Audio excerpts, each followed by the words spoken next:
Hi friends, welcome back. तो friends, Sunday के एक नए टेक क्यू&ए वीडियो में फिर से आपका बहुत बहुत स्वागत है। आज है संडे और संडे के इस वीडियो में मैं आप लोगों के कुछ इंटरेस्टिंग क्वेश्चंस के आंसर देता हूं, आपके कुछ डाउट्स क्लियर करने की कोशिश करता हूं। तो चलिए करते हैं आज के क्वेश्चन आंसर शुरू। तो पहला क्वेश्चन आप लेते हैं टैक राहुल जी का। ये लिखते हैं कि सर, मैंने पिक्सपैक रे प्रोजेक्टर मंगाया है, उसके लिए 120 से 150 इंच का स्क्रीन बताइए प्लीज़। राहुल जी, अब देखिए बहुत टाइप की स्क्रीन आती हैं। पिक्सपैक रे प्रोजेक्टर काफ़ी बढ़िया है, हर टाइप की स्क्रीन आप इस प्रोजेक्टर के साथ में यूज़ कर सकते हैं। अब ये डिपेंड करता है कि आप किस टाइप की स्क्रीन परचेज़ करना चाहते हैं। नॉर्मल जो आईलिट वाली स्क्रीन आती है 1000 या 1200 रुपीज़ की रेंज में आपको 120 इंच की मिल जाएगी। ऑटो लॉक मैकेनिज्म वाली स्क्रीन आती है, ये आपको 6000 7000 रुपीज़ की रेंज में 120 इंच की मिल जाएगी। मोटराइज्ड में अगर आपको परचेज़ करनी है तो 14,000 15,000 रुपीज़ की प्राइस की रेंज में मिल जाएगी। फिक्स फ्रेम में अगर परचेज़ करनी है तो वो आपको 19,000 या 20,000 रुपीज़ की प्राइस की रेंज में मिल जाएगी। तो डिफरेंट टाइप की स्क्रीन आती हैं। थोड़ा आप क्लियर करेंगे कि आपको किस बजट में परचेज़ करनी है और किस टाइप की स्क्रीन परचेज़ करनी है, तो मैं आपको थोड़ा सा बेटर गाइड कर पाऊंगा। नेक्स्ट क्वेश्चन लेते हैं धीरज गज भैया जी का। ये लिखते हैं कि मुझे व्यू मास्टरपीस 2025 लेना है कि TCL का मिनी LED 2025। देखिए, TCL के जो मिनी LED 2025 वाले मॉडल हैं C72 के और C6 के, दोनों ही काफ़ी बढ़िया टीवी हैं। व्यू मास्टरपीस टीवी भी काफ़ी बढ़िया है। मुझे लगता है कि जो व्यू मास्टरपीस टीवी है वो आपको परचेज़ करना चाहिए। व्यू की सर्विस जो है वो थोड़ी सी बेटर है और व्यू की टीवी में कंप्लेन भी काफ़ी कम आती हैं। TCL की टीवी में काफ़ी कंप्लेन सुनने को मिलती हैं। हालांकि TCL की टीवी है काफ़ी बढ़िया, डिज़ाइन इनका काफ़ी बढ़िया है, पिक्चर क्वालिटी काफ़ी बढ़िया है, फीचर्स काफ़ी बढ़िया दिए गए हैं। लेकिन मैं आपको सजेस्ट करूंगा कि आप व्यू मास्टरपीस 2025 वाला टीवी परचेज करें, वो काफ़ी बढ़िया टीवी है। नेक्स्ट क्वेश्चन लेते हैं इट्स रफीक 161 का। ये लिखते हैं कि भाई, प्रोजेक्टर स्क्रीन अच्छी रहेगी या बैनर पर अच्छा दिखेगा। देखिए, अगर एक वॉल पे आप देखते हैं या फिर बैनर का जो मटेरियल होता है उस पर अगर आप देखते हैं और एक प्रोजेक्टर स्क्रीन पे आप देखते हैं तो उनकी पिक्चर क्वालिटी में काफ़ी फ़र्क आ जाता है। हालांकि आप बहुत ज़्यादा जब गौर से देखेंगे तभी आपको वहाँ पर डिफरेंस नज़र आएगा। जो डिटेलिंग सीन होते हैं, जो ब्लैक लेवल होता है, तो वो आपको प्रोजेक्टर स्क्रीन पे ही बेटर मिलता है, क्योंकि प्रोजेक्टर स्क्रीन को इस तरीके से डिज़ाइन किया जाता है। छोटे छोटे माइक्रो उसमें या तो ब्लैक स्पॉट होते हैं या फिर छोटे छोटे डॉट उसमें बने हुए रहते हैं। तो थोड़ा सा मतलब हर एक पिक्सल टाइप उसमें बने होंगे, तो हर 2 पिक्सल के बीच में थोड़ा सा एक डॉट, एक वैसा ब्लैक डॉट होता है जो कि ब्लैक लेवल को इंक्रीज करता है। तो प्रोजेक्टर स्क्रीन को डिज़ाइन अलग तरीके से किया जाता है, पिक्चर क्वालिटी में डेफिनेटली फ़र्क ज़रूर मिलेगा। अब नॉर्मल वॉल पे आप देखें या बैनर आपको सस्ता पड़ जाता है तो उस पर अगर आप देखेंगे तो थोड़ा सा एक काम चलाने वाली वो बात है। बाकी देखिए, जो 120 इंच की या 150 इंच की प्रोजेक्टर स्क्रीन आपको 1000 रुपये से लेकर 1500 रुपये में वाइट स्क्रीन मिल जाती हैं। नॉर्मल आईलेट वाली स्क्रीन आती हैं, डायरेक्ट आप उसे वॉल पे DIY के उनको हैंग कर सकते हैं। तो एक वॉल या फिर बैनर के कंपैरिजन में तो बेटर है कि आप एक इस टाइप की प्रोजेक्टर स्क्रीन परचेज कर लें। नेक्स्ट क्वेश्चन लेते हैं विकास टंडल जी का। ये लिखते हैं कि आसिफ सर, मैंने LG ब्रांड स्टोर से QNET 65 inch mini LED purchase किया है। ब्रांड वाले एक्सटेंशन 3 ईयर वारंटी के लिए 26,500 रुपीज़ बोल रहे हैं। क्या एक्सटेंशन वारंटी लेना सही रहेगा? देखिए, आपने ये QNET टीवी परचेज़ किया है तो आई थिंक इस पर भी आपको 3 इयर्स की वारंटी तो ऑलरेडी मिली ही होगी। अब इन 3 साल में अगर जो मैन्युफैक्चरिंग वारंटी आपको मिली है ब्रांड की तरफ से आपको टीवी परचेज़ करने पे, अगर उस पीरियड में टीवी ख़राब नहीं होता है तो आप मान कर चलिए कि आगे भी वो 2-3 साल तक ख़राब होने वाला नहीं है। अगर टीवी में कोई प्रॉब्लम आनी होती है तो वो शुरू के 1-2 मंथ के अंदर ही जनरली आ जाती है, अगर कोई बड़ी प्रॉब्लम है तो। अपने टीवी के साथ में एक अच्छा स्टेबलाइज़र ज़रूर आप लगा कर रखें, उसकी ठीक से आप केयर करें, उसको क्लीन वगैरह करते रहें। डस्ट वगैरह उस पर आप ना ज़्यादा जमने दें। जैसे बैक साइड का जो पैनल होता है तो उस पर देखते हैं काफ़ी डस्ट हो जाती है, उस पर हम जनरली क्लीन नहीं करते हैं। तो उसको आप प्रॉपर तरीके से क्लीन करके रखेंगे तो स्टेबलाइज़र यूज़ करेंगे। और आप ज़्यादा कंटिन्यू 6-7 घंटे उसको ना चलाएं, 4-5 घंटे 4 घंटे 3 घंटे चलाएं उसको, फिर आप बंद कर दें। थोड़ी सी आप केयर करके रखें तो टीवी आपका बढ़िया चलता रहेगा। 26,500 रुपीज़ 3 साल की वारंटी एक्सटेंड करने के लिए मेरे समझ में तो देखिए बहुत ज़्यादा है। मैं कभी भी इतने पैसे पे नहीं करूँगा अगर मैं टीवी परचेज़ करता हूँ तो। मैंने भी 3-4 टीवी परचेज़ किए, अपने लिए परचेज़ किया, अपने 2 भाई के लिए परचेज़ किया, अपने एक होम टाउन के लिए मैंने परचेज़ किया। काफ़ी सारे टीवी परचेज़ किए हैं लेकिन मैंने किसी की भी वारंटी एक्सटेंड नहीं करवाई। और शुक्र है कि सभी टीवी जो हैं वो बढ़िया चल रहे हैं। अब मेरे पास जो LG का एक टीवी है 55 इंच, तो वो 2018 में मैंने लिया था और 2018 में वो 9,000 रुपीज़ वारंटी एक्सटेंड करने के लिए मांग रहे थे। 71,000 रुपीज़ का टीवी था वो उस टाइम, तो मैंने वारंटी एक्सटेंड नहीं करवाई। अभी तक मुझे एक भी रुपया उसमें लगाने की ज़रूरत नहीं पड़ी है। टीवी परफेक्ट अभी तक वो चल रहा है और सारे ही टीवी, जितने भी टीवी मेरे पास हैं, सभी बढ़िया चल रहे हैं। सभी की वारंटी एक्सटेंड करने के लिए बोला था जब जो टेक्नीशियन इंस्टॉल करने के लिए आया था। तो देखिए मेरे समझ से तो ये 26,000 रुपये आपको पे नहीं करना चाहिए। नेक्स्ट क्वेश्चन लेते हैं सुशील जायसवाल जी का। ये लिखते हैं कि सर जी मैं TCL C6K या C72K कौन सा लूँ। सुशील जायसवाल जी, इस पे मैं एक डिटेल वीडियो बनाने वाला था। आज सैटरडे इवनिंग में मैं ये वीडियो शूट कर रहा हूँ, तो आज मैंने उसकी स्क्रिप्ट भी रेडी कर ली थी, लेकिन वो किसी वजह से नहीं बना पाया। तो मंडे में शायद वो वीडियो अपलोड करूंगा। शॉर्ट में अगर यहाँ पर मैं आपको बताऊं इनके प्राइस के डिफरेंस के हिसाब से, तो देखिए दोनों के प्राइस में 30,000 रुपये का डिफरेंस है। अगर 55 इंच के वेरिएंट को हम देखते हैं, ये जो C6K है 55 इंच का वेरिएंट, ये आपको 48,000 रुपीज़ अप्रॉक्स में मिल जाएगा सारी जो डिस्काउंट वगैरह लगाकर। और C72K जो मॉडल है, तो ये आपको करीब करीब 78,000 रुपीज़ में मिलेगा डिस्काउंट लगाकर। अगर आप क्रेडिट कार्ड अगर आपके पास में है, जो क्रेडिट कार्ड एप्लीकेबल हैं डिस्काउंट के लिए, तो 30,000 रुपये के फ़र्क है।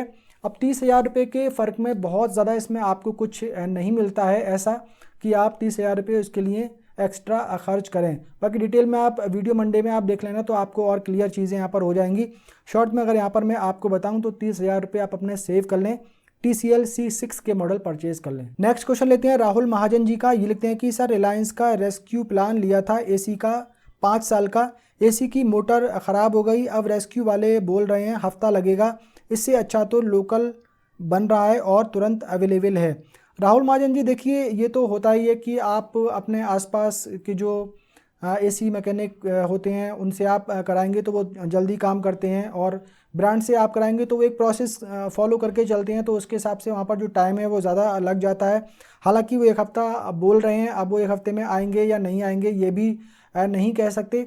वैसे मैंने काफ़ी टाइम पहले, करीब 5-6 साल पहले वॉशिंग मशीन थी, तो उस वॉशिंग मशीन के साथ में रिलायंस रेस्क्यू प्लान उस टाइम लिया था।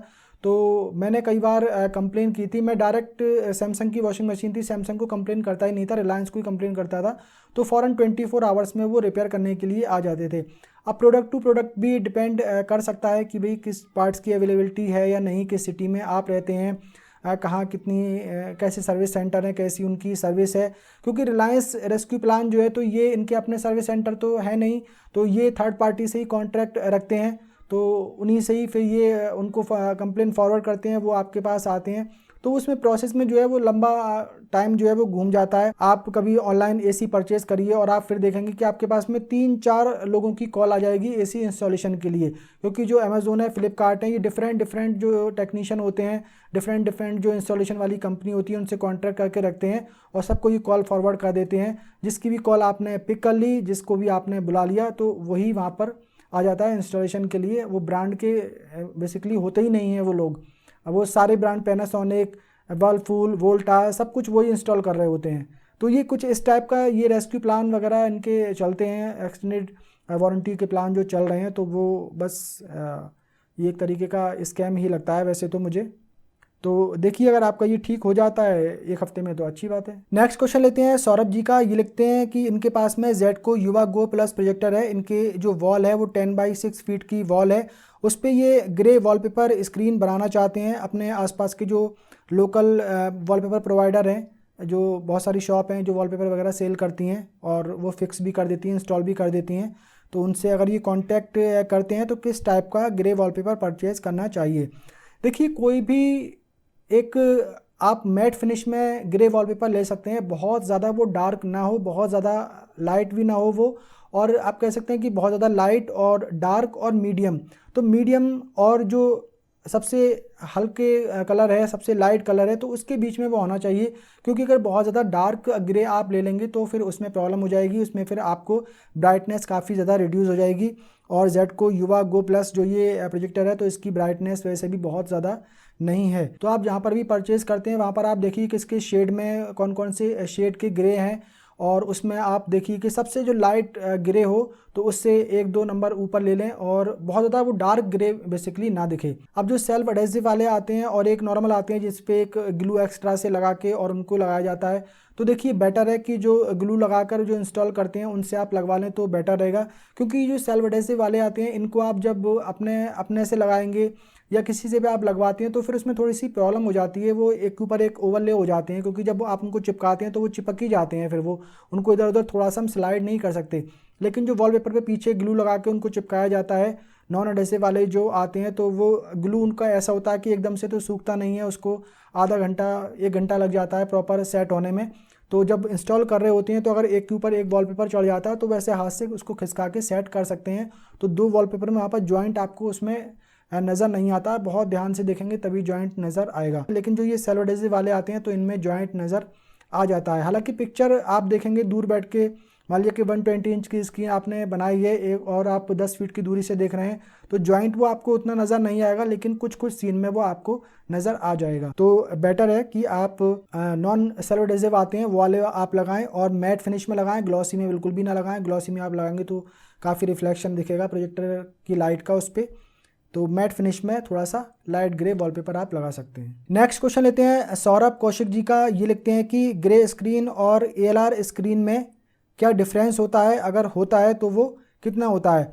देखिए जो ग्रे स्क्रीन आती हैं तो इनको भी ALR स्क्रीन बोला जाता है, कहीं कहीं पर आप देखेंगे ऑनलाइन में लिखा रहता है ग्रे ALR स्क्रीन, लेकिन एक्चुअल में वो ALR स्क्रीन नहीं होती हैं, उनको सेमी ALR स्क्रीन बोल सकते हैं। जो जेन्युइन ALR स्क्रीन आती हैं तो उनको इस तरीके से डिज़ाइन किया जाता है कि उसमें एक ऐसी लंबी सी बहुत पतली पतली लाइन होती है जो आपको आंखों से नहीं दिखेंगी, बहुत अपने कैमरा आप जूम करके देखेंगे या फिर मैग्नीफाइंग लेंस से आप देखेंगे तो आपको वो ऐसी पतली पतली लाइन नज़र आएंगी।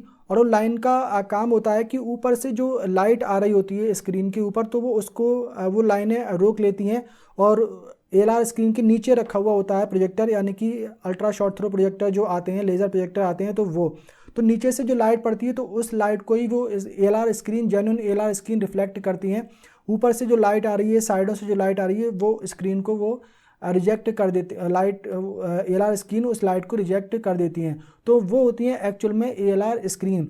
अब जो ग्रे स्क्रीन होती हैं तो जैसे कि मैं आपको अपने पास दिखाता हूँ, जैसे कि आप देखेंगे तो ये मेरे पास में एक ग्रे स्क्रीन है, इसके रियर साइड में ये ब्लैक है और यहाँ पर ये ग्रे है। तो यहाँ पर कुछ ऐसी लाइनें वगैरह इसमें नहीं बनी हुई हैं कि जो लाइट को रिजेक्ट करती हों। हालांकि मैं इसको जूम करके देखता हूँ तो छोटे छोटे इसमें ब्लैक डॉट से नज़र आते हैं, जिसकी वजह से लगता है कि हाँ भाई ये थोड़ा सा ब्लैक लेवल इस पर आपको अच्छा मिलेगा, कॉन्ट्रास्ट इशू वगैरह इस पर आपको अच्छा मिल जाएगा। थोड़ी बहुत ये जो लाइट है उसको रिजेक्ट करती हैं। तो ये जो स्क्रीन ग्रे स्क्रीन होती है तो इस पर क्या है कि आपको डार्क रूम करके ही देखना पड़ेगा। आप एक मान लीजिए कि 10 वाट का एक बल्ब लगा सकते हैं अपने रूम में, 10 वाट की लाइट में आप इस स्क्रीन पे देख सकते हैं, तो उसका भी फ़र्क स्क्रीन पे आपको पड़ता हुआ नज़र आएगा, क्योंकि थोड़ी सी जो कलर है वो आपको वॉश आउट हो जाएंगे अगर आप एक बल्ब ऑन करते हैं। जैसे कि मैं जो ग्रे स्क्रीन यूज़ करता हूँ तो मैं सारी लाइटें मुझे ऑफ़ करना ही पड़ती हैं, लेकिन कहीं से थोड़ी बहुत लाइट विंडो से आ रही है या स्क्रीन के जस्ट सामने मेरा बाथरूम है उसमें लाइट परमानेंट जलती रहती है, तो वहाँ से थोड़ी बहुत लाइट निकल कर स्क्रीन पे पड़ रही होती है। उसके साइड में डोर है, वहाँ से भी कभी कभी थोड़ी सी लाइट आ रही होती है, तो उस लाइट का इस स्क्रीन पे कोई फ़र्क नहीं पड़ता है। वाइट स्क्रीन होगी तो डेफिनेटली वो वाइट स्क्रीन पे उसकी पिक्चर क्वालिटी ज़रूर इतनी लाइट से भी ख़राब हो जाती है। तो ग्रे स्क्रीन में कुछ ऐसा सिस्टम नहीं होता है, और ग्रे स्क्रीन पे आप हर टाइप का प्रोजेक्टर यूज़ कर सकते हैं, long throw projector, short throw projector, ultra short throw projector, हर टाइप का प्रोजेक्टर यूज़ कर सकते हैं। लेकिन जो जेन्युइन ALR स्क्रीन होती हैं तो इस पर आप लेज़र प्रोजेक्टर या अल्ट्रा शॉर्ट थ्रो प्रोजेक्टर ही यूज़ कर सकते हैं, क्योंकि ALR स्क्रीन के जस्ट नीचे प्रोजेक्टर को रखा जाता है, तो वो नीचे से जब इस तरीके से लाइट डालते हैं तब स्क्रीन पे आपको वो चीज़ पिक्चर नज़र आएगी। अगर सीलिंग माउंट करते हैं प्रोजेक्टर को तो जो स्क्रीन होती है उसको उल्टा करके फिर लगाना पड़ता है, क्योंकि उस स्क्रीन को डिज़ाइन इस तरीके से किया गया है। तो ग्रे स्क्रीन और एक ALR स्क्रीन में बहुत फ़र्क होता है। ग्रे स्क्रीन आपको 20-25 हज़ार रुपये की रेंज में मिल जाती है, लेकिन जो ALR स्क्रीन होती है वो आपको मानकर चलिए कि अगर आप 100 इंच की परचेज़ करेंगे तो अराउंड आपको वो 70,000 80,000 रुपीज़ तक मिलती है। बहुत ज़्यादा कॉस्टली वो आती हैं और उनके लिए लेज़र प्रोजेक्टर या अल्ट्रा शॉर्ट थ्रो प्रोजेक्टर ही चाहिए होता है। नेक्स्ट क्वेश्चन लेते हैं सनशाइन सौम्या जी का। ये लिखते हैं कि सर LG एक्सटेंडेड वारंटी पे क्लेम में टीवी रिपेयर करने आते हैं या नहीं। देखिए सौम्या जी, एलजी के अपने ही सर्विस सेंटर हैं और डायरेक्ट आपने एलजी से ही वारंटी एक्सटेंड करवाई है अपने किसी भी प्रोडक्ट के लिए, तो एलजी की तरफ से डेफिनेटली इंजीनियर आते हैं ठीक करने के लिए। जो थर्ड पार्टी वारंटी एक्सटेंड करने वाली बहुत सारी कंपनीज़ हैं, वहाँ पर आपको प्रॉब्लम देखने को मिलेगी। कभी वो आएंगे, कभी नहीं आएंगे, कभी आपका क्लेम पास करेंगे, कभी नहीं करेंगे। लेकिन जो ब्रांड है लाइक एलजी है, सैमसंग है, सोनी है, डायरेक्ट आप इनसे वारंटी एक्सटेंड करवाते हैं तो यहाँ पर आपको ऐसी प्रॉब्लम देखने को नहीं मिलेगी, क्योंकि इनके अपने ही सर्विस सेंटर हैं सभी बड़ी बड़ी सिटीज़ में। और बड़ी बड़ी सिटीज़ के पास में छोटे छोटे जो शहर होते हैं, तो वहाँ पर भी उन्हीं सिटीज़ से इंजीनियर भेजे जाते हैं। लेकिन बहुत सारे ऐसे रिमोट एरियाज़ हैं कि जहाँ पर आपने वारंटी तो एक्सटेंड करवा ली है, कहीं ऑनलाइन आपने परचेज़ कर लिया या किसी बिग सिटी में जाकर आपने प्रोडक्ट को परचेज़ कर लिया, लेकिन जब आपको वारंटी क्लेम करने का नंबर आएगा तो कहीं कहीं बहुत सारी जगहों पे ऐसे रिमोट एरिया में ये जो ब्रांड है, premium brand LG, Samsung, Sony, ये भी थर्ड पार्टी जो सर्विस प्रोवाइडर होते हैं उनसे कॉन्ट्रैक्ट करके रखते हैं। जो इंडिविजुअल कुछ ऐसे कह सकते हैं कि टेक्नीशियन है, मैकेनिक हैं, उनसे कॉन्ट्रैक्ट करके रखते हैं और वो आपके प्रोडक्ट को आके चेक करेंगे। उसमें कोई भी पार्ट्स की अगर पार्ट्स वगैरह चेंज करना होगा तो वो कंपनी में रिक्वेस्ट डालेंगे, वहाँ से वो पार्ट्स उनके पास आएगा, फिर वो उसको इंस्टॉल करेंगे। तो उसमें टाइम लग जाता है। लेकिन बड़ी बड़ी सिटीज़ में तो डेफिनेटली वारंटी एक्सटेंड आपने करवाई है तो वहाँ पर आपको कोई प्रॉब्लम नहीं होने वाली है। काफ़ी जल्दी आपका जो प्रोडक्ट है वो रिपेयर हो जाएगा। तो फ्रेंड्स, आज की क्वेश्चन आंसर का सिलसिला यहीं पर ख़त्म करते हैं। उम्मीद करता हूँ ये वीडियो आप लोगों को पसंद आया होगा। पसंद आया हो तो वीडियो को लाइक कर दीजिए, शेयर कर दीजिए। अगर आपने पहली बार हमारे चैनल पर विजिट किया है, चैनल को सब्सक्राइब कर लीजिए, बेल आइकन को भी प्रेस कर दीजिए। मिलते हैं किसी अगले वीडियो में, तब तक के लिए बाय बाय।